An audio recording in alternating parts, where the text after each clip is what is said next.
Oxford University is entering phase 2 of its vaccine clinical trials with children now taking part. This is the first time kids ages 6 to 17 will take part in the Oxford-AstraZeneca vaccine trial. The vaccine developer is looking to test the safety and efficacy of the doses in kids, similar to the Moderna and Pfizer trials already underway in the U.S. Now, this also comes as the Biden administration and the CDC works to get kids and teachers back into the classroom for the remainder of the school year. For more on this, let's bring in Dr. Dyan Hes. She is the founder of Gramercy Pediatrics and has been joining us to talk all things kids and vaccines and the coronavirus. So I know this is a necessary step, doctor, to test on children, but it makes me nervous. How are vaccine trials on children different than those involving adults? Well, sometimes the dosing is different because it's based on, your body mass and your weight.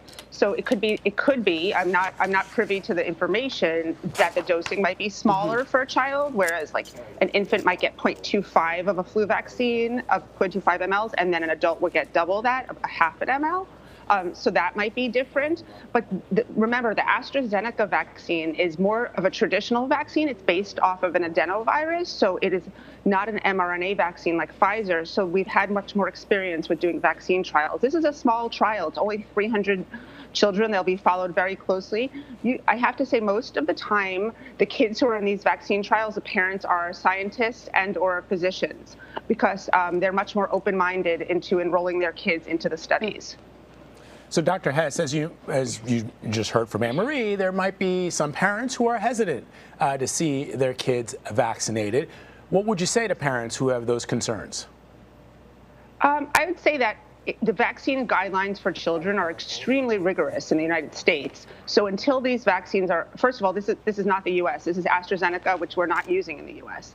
But I would say for the patients abroad, these are going to be very rigorous studied, followed by multiple pediatricians, scientists, immunologists, and it will not be released on the market for children until it's proven safe. So I would say that they could feel rest assured that it's going to be a rigorous process, but we have all the best minds in science, working towards stopping this pandemic. So this is like the meeting of the minds, and I think that this is the golden age of science right now because everybody is focused on one goal. So yesterday, the World Health Organization gave the green light for the AstraZeneca vaccine. When's the likelihood that we might see some sort of authorization for the same vaccine here in the United States? That information I'm not aware of, because I think in the U.S. right now, that's a COVAX program. So I believe that we're not involved in that because the Trump administration pulled out of the WHO. So those vaccines are much more stable in regular temperature refrigeration and freezers. They don't need that Pfizer minus 90-something degrees to stay frozen, and they're cheaper. So those vaccines are earmarked towards third world countries that have not even received their first vaccine yet. So I don't think the U.S. is going to have the AstraZeneca vaccine, if at all, for a long time, because it's going to go to those countries where they don't have the refrigeration that we need for the Pfizers and the Modernas. Let me ask you about this. Dr. Anthony Fauci said last month he hopes American children will be able to get vaccinated by the time we get to the late spring, early summer. Help our viewers understand if this is a realistic timeline or not. I mean, as a pediatrician, I don't see that as a realistic timeline right now because I don't see many trials for pediatrics going on under the age of 16 right now. There's a Moderna trial.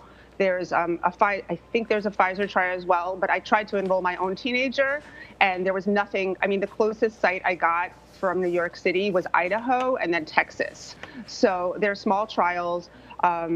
And then the data has to be analyzed, right? So just like with the regular trials for adults, we had to watch them, and then we had to watch for any side effects 2 to 3 months later, and that's rushing it, right? So we're gonna have to do the same thing for kids. So if it's already February, I can't imagine that all of these trials are gonna be done by April, but I have faith in Dr. Fauci, and if he thinks they might be, that would be very exciting.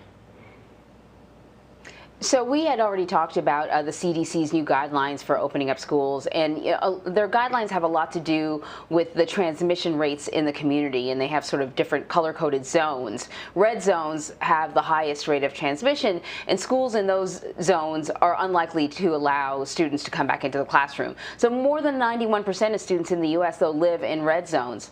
So in talking about, the possible emergence of a vaccine for kids, do you think that perhaps once it's out there, it should be prioritized, that communities perhaps where there are a lot of children and their red zone communities should maybe get the vaccine first? If you were sort of the mastermind behind distribution, what would you say? I would say that the teachers should get the vaccine first. So because the kids have been doing so well, and really we have been so lucky in this pandemic that the kids are pretty much unscathed. There's a few cases here and there, usually with underlying illnesses. I think the key to getting kids back in school are the teachers. And if the kids are, we have to remember, the more the kids are in school, the less likely they're going to get community-acquired transmission, because the parents don't have to scramble for babysitters, daycare, grandparents, whatnot. The kids don't go and meet up after school, and the high schoolers don't have hangouts because they're all doing online school together. But I think the key is getting the teachers vaccinated, because I think those are the people bringing more of the infection into the school, because the teachers socialize, go to the supermarket, might not be as strict at home as they are.